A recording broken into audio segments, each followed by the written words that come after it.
안녕하십니까, 버식입니다. 자, 다행히도 주말 사이에 별다른 일이 없었어요. 금요일 오후에 일시적으로 특정 몇몇 종목이 갑자기 폭락하는 그런 사태가 있긴 했지만 아직까지 일본과 미국이 구두개 외에 어떠한 행동을 한 게 아니기 때문에 다행히도 주말 사이에 어떤 이벤트는 없었습니다. 하지만 현재 엔화 약세에 베팅을 하고 있는 그런 포지션이 점점 더 줄고 있는 그런 실정이고, 그리고 이미 일본 엔화의 강세 그리고 미국의 약달러 현상은 단순히 앞으로 그럴 것 같다가 아니라 이미 양국가 간의 합의로 합정이 되었다는 거예요. 그건 바로 제2의 플라자 합의라고 불리는 마더라고 합의입니다. 자, 그렇다면 이 합의가 왜 갑자기 경제 뉴스에서 이슈가 되고 있는지, 그런 걸 이야기하기 전에 이 플라자 합의에 대한 내용을 여러분이 알아야겠죠. 자, 여러분, 30년 전에 일본이 어떻게 무너졌는지 아십니까? 1985년 미국, 일본, 프랑스, 독일이 모여서 플라자 합의라는 이름의 그런 환율 개입을 시도합니다. 그 당시 명분은 단 하나였습니다. 강달러 현상을 조정하자. 하지만 이 합의의 결과는 어땠을까요? 엔화의 가치가 급등하고 일본 수출 기업들이 붕괴되기 시작합니다. 거기다가 자산 버블이 발생하면서 그 이후로 잃어버린 30년이 시작됩니다. 과거 사례를 보듯이 국가가 정책적으로 환율에 개입했을 때 좋았던 적이 단 한 번도 없어요. 항상 여기에 따른 부작용이 발생했는데, 그런데 미국이 30년 만에 다시 한번 이 환율 정책을 시행하게 됩니다. 자, 많은 분들이 이런 생각을 하세요. 경제적인 안정을 위한 그런 조치가 아니냐. 겉으로 보기에는 그 말이 맞지만 역사적으로 봤을 때 이 환율 정책은 항상 지정학적 공격 무기로 그렇게 쓰였습니다. 플라자 합의 때도 마찬가지입니다. 일본이 미국을 군사적으로 위협했었나요? 그런 적 없었죠. 그 당시 일본 경제 성장을 미국이 관세로 저지할 수 있었을까요? 그것도 못했습니다. 그렇기 때문에 미국이 그 당시에 쓸 수 있었던 유일한 카드는 바로 환율이었습니다. 그리고 그 결과는 일본 경제 몰락, 잃어버린 30년, 그에 따른 미국 패권의 30년 동안의 연장이라는 그런 결과물을 가져올 수 있었죠. 일본이 경제적으로 미국을 추격하는 것을 완벽하게 따돌리는데 성공한 그런 카드였다는 겁니다. 자, 그렇다면 여기서 중요한 질문이 하나 나옵니다. 그 당시에 미국과 일본이 합의를 봐서 일본이 정말 큰 피해를 입었고 거기에 따른 부작용도 확실하게 드러났습니다. 그런데 대체 왜 미국은 또다시 제2의 플라자 합의를 꺼냈고, 그리고 대체 왜 일본은 잃어버린 30년을 겪었음에도 불구하고 그거를 승낙했을까요? 자, 답은 간단합니다. 이번 전략은 일본을 타깃으로 하는 그런 전략이 아니라 바로 중국을 타깃으로 하는 전략이기 때문입니다. 자, 이미 트럼프 1기 때 미국은 중국을 상대로 하는 여러 가지 정책을 많이 시도해봤습니다. 첫 번째로 관세 정책을 매기니까 중국이 위안화를 절하하면서 돈을 엄청나게 찍어내기 시작했죠. 늘어난 관세만큼 자신들의 위안화를 절하시켜서 그렇게 손해를 메꾸는 그런 관세 정책을 펼쳤습니다. 지금 상황도 비슷하죠. 미국이 관세를 올리니까 한국과 일본이 돈을 막 풀기 시작하고 결과적으로 수출 기업들이 이 관세로 피해를 보지 않게 그렇게 정책적인 조절을 하는 겁니다. 그렇기 때문에 미국의 관세 정책은 중국에게는 효과가 없었어요. 그래서 나온 게 기술 제재입니다. 그런데 중국은 이 기술 제재도 어떻게든 우회를 해서 여러 가지 방법을 통해서 반도체나 AI 관련된 그런 사업을 정말 빠르게 성장시키고 있습니다. 그렇다면 마지막으로 남은 게 바로 금융 제재인데, 중국은 몇 년 전부터 미국 국채를 매각하기 시작하면서 달러 의존도를 점점 줄이고 있었죠. 그렇기 때문에 현 시점에서 미국이 중국을 상대로 쓸 수 있는 카드는 첫 번째 군사적인 공격, 두 번째로는 간접적인 압박 공격입니다. 그리고 그 두 번째인 간접적인 압박 공격이 바로 이번 제2의 플라자 합의라고 불리는 마더라고 합의라고 볼 수 있어요. 동북아 지역의 주요 거점인 한국, 일본, 원화와 엔화의 가치를 절상시키고 상대적으로 약달러 현상을 만들면서 이 동북아시아 수출 구조를 압박하는 겁니다. 그러니까 본토인 중국을 치지 않고 주변부를 이용해서 그렇게 압박을 펼치는 전략이란 거죠. 자, 그렇다면 여러분이 궁금해하실 겁니다.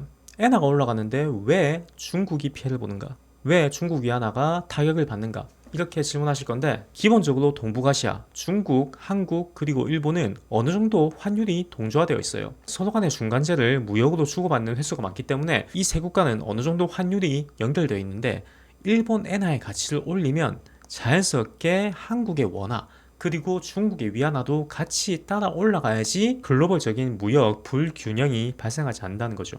그런데 중국이 언제는 그런 걸 신경 썼냐? 중국은 항상 마이웨이로 그렇게 가지 않았냐? 네, 마이웨이가 맞긴 한데 그런데 중국도 완제품을 제조할 때 모든 부품을 내수 시장에서 전부 다 만들지 않아요. 일본이나 한국에 중간재를 수입하는 그런 과정이 있어야 되는데, 만약에 위안화의 가치가 이렇게 절하되어 있으면 그걸 수입하는 데 들어가는 비용이 더 커지겠죠. 그렇게 되면 수출 기업들의 부담이 점점 더 커지게 된다는 겁니다. 지금 중국의 내수 시장이 불황 상태에 접어들었습니다. 중국 국민들의 70%에서 80%가 부동산에 묶여 있었는데, 이 부동산 시장이 몰락하기 시작하면서 모든 중국 국민들이 내가 점점 더 가난해지고 있다는 그런 간접적인 체감을 하기 시작했어요. 그렇게 되면 당연히 사람들은 지출을 줄이게 되겠죠. 이렇게 현재 중국의 내수 시장이 침체되는 이 과정에서 수출 시장까지 얼어붙는다. 수출 단가가 높아져서 중국 물건의 가격이 올라갈 수밖에 없는 그런 상황이 되면 중국은 막대한 경제적인 타격을 받을 수밖에 없게 되는 겁니다. 거기다가 다른 인접 국가들보다 상대적으로 그 나라의 환율이 매우 낮으면 일반적으로 자본 유출이 시작됩니다. 해외 IB가 투자 매력이 더 높은 인공 국가로 돈을 옮기게 된다는 거죠. 중국은 일본의 잃어버린 30년이 시작되기 딱 직전 그 상황과 매우 유사한 상황이고, 중국 정부도 그 현상을 매우 두려워하고 있는 그런 상황이에요. 내수 부진하죠. 국민들 고령화가 찾아오죠. 그리고 수출 동력이 떨어지게 되면 아무리 강대국인 중국도 별다른 방도가 없어지게 된다는 거죠. 자, 그러면 현재 메인 타겟은 중국입니다. 그렇기 때문에 동북아의 다양한 국가, 대만, 중국, 일본, 한국 같은 그런 주변부 국가를 이용해서 중국을 압박하고 있는 그런 실정인데요. 문제는 그 과정에 우리 한국의 포지션이 약간 어중간하다는 거예요. 자, 지금 가장 많은 이슈가 되고 있는 게 바로 엔캐리 트레이드 청산입니다. 이건 너무 많이 이야기했으니까 제가 굳이 설명을 하지 않겠습니다. 만약에 이 강제 청산이 발생하고 투자은행들의 포지션이 변경되기 시작하면 여기에서 피해를 입는 국가는 미국일까요? 일본일까요? 물론 미국 주식시장에도 어느 정도의 타격은 있을 거예요. 왜냐하면 그 주식을 팔아가지고 이제 일본 엔화를 갚아야 되기 때문에. 하지만 이보다 더 크게 타격을 받는 거는 바로 인근 국가입니다. 자본시장이 개방돼 있고, 그리고 유동성이 가장 좋은 일본에 인접해 있는 마켓이란 거예요. 그렇기 때문에 이런 지정학적 이슈에서 한국을 빼놓고 이야기를 할 수가 없는 겁니다. 자, 현재 한국 시장의 현황을 보면 코스피가 급등했고, 그리고 정부의 달성 목표였던 코스피 5천을 새 정부 들어서고 1년도 안 돼서 그렇게 달성했습니다. 일단 지금 시점에서 이 코스피에 관련된 정책 모멘텀은 소진된 상태예요. 그래서 현 정부가 앞으로는 코스닥을 3천까지 올리겠다, 뭐 그런 이야기가 나오고 있죠. 거기다가 우리 대한민국 시장에는 외국인의 비율이 약 37%로 상당히 높은 편입니다. 바로 옆에 있는 북한, 중국에 비하면 정말 많이 개방되어 있는 그런 시장이죠. 거기다가 환율, 금리, 선물시장 같은 모든 자본시장이 전부 다 개방되어 있습니다. 이 뜻이 뭐냐면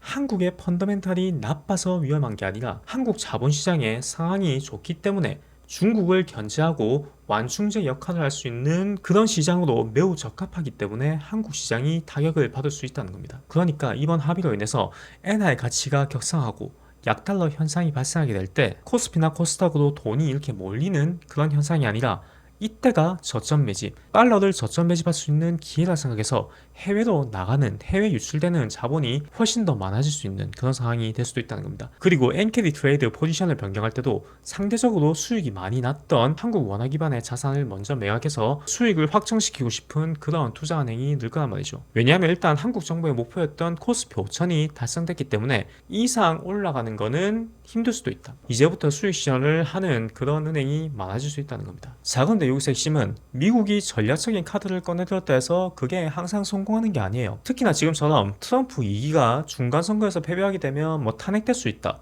트럼프와 벤스 부통령이 전부 다 탄핵될 수 있다, 이런 이야기가 나오는 이 시점에서는 현재 미국이 꺼내든 이 환율 정책이 좌충수, 그러니까 잘못된 패가 될 수도 있다는 겁니다. 지난 30년 동안, 그러니까 플라자 합의 이후로 미국이 단 한 번도 환율 정책을 꺼내지 않은 이유가 있어요. 그만큼 예측하기 힘든 그런 시장이 환율 시장, 그리고 금리 시장이기 때문에 이 카드를 꺼내들었다는 것은 현재 트럼프 정권도 상당한 위기감을 느끼고 있다. 지금 현재 중간선거의 판도를 뒤바꿀 수 있는 그런 어떠한 정치적인 성공 사례가 있어야 된다, 이런 생각으로 일본과 이런 합의를 맺었을 확률이 매우 높다는 거죠. 자, 그리고 반대로 일본도 마찬가지입니다. 현재 2월 8일에 총선이 있어요. 그렇기 때문에 이번 합의는 중국을 견제하기 위한 목적 하나와 그리고 미국과 일본의 정치적인 이해관계가 엮여 있다, 중간 선거를 승리하기 위한 그런 포석으로 현재 합의를 맺었다고 볼 수 있는 겁니다. 자, 그렇다면 정리하겠습니다. 최근에 갑자기 발생한 원화 강세 현상은 미국과 일본의 환율 합의로 인한 그런 간접적인 효과를 우리 한국이 봤다고 보면 되고요. 지정학적으로 일본이 타겟이 아니라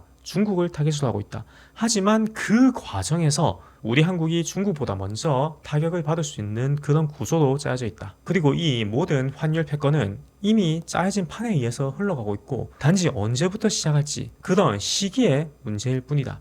이렇게 정리할 수 있겠습니다. 자, 그러면 오늘 영상도 도움이 많이 되셨길 바라고요. 다음 영상에서는 현재 미국에서 다시 한번 셧다운이 발생한다. 그런 이야기가 현재 많이 나오고 있죠. 미국 전역에서 시위가 발생하고 있다. 트럼프의 정책에 불만을 가진 그런 시민들이 길거리에 나와서 시위를 벌이고 있다는 그런 뉴스도 많이 나오고 있는데 이번 셧다운의 가능성에 대해서 셧다운을 막기 위해서 트럼프가 어떤 걸 할지 그런 거에 대해서 이야기해보는 그런 영상을 한번 만들어 보겠습니다. 그러면 다음 영상에서 뵙겠습니다. 감사합니다.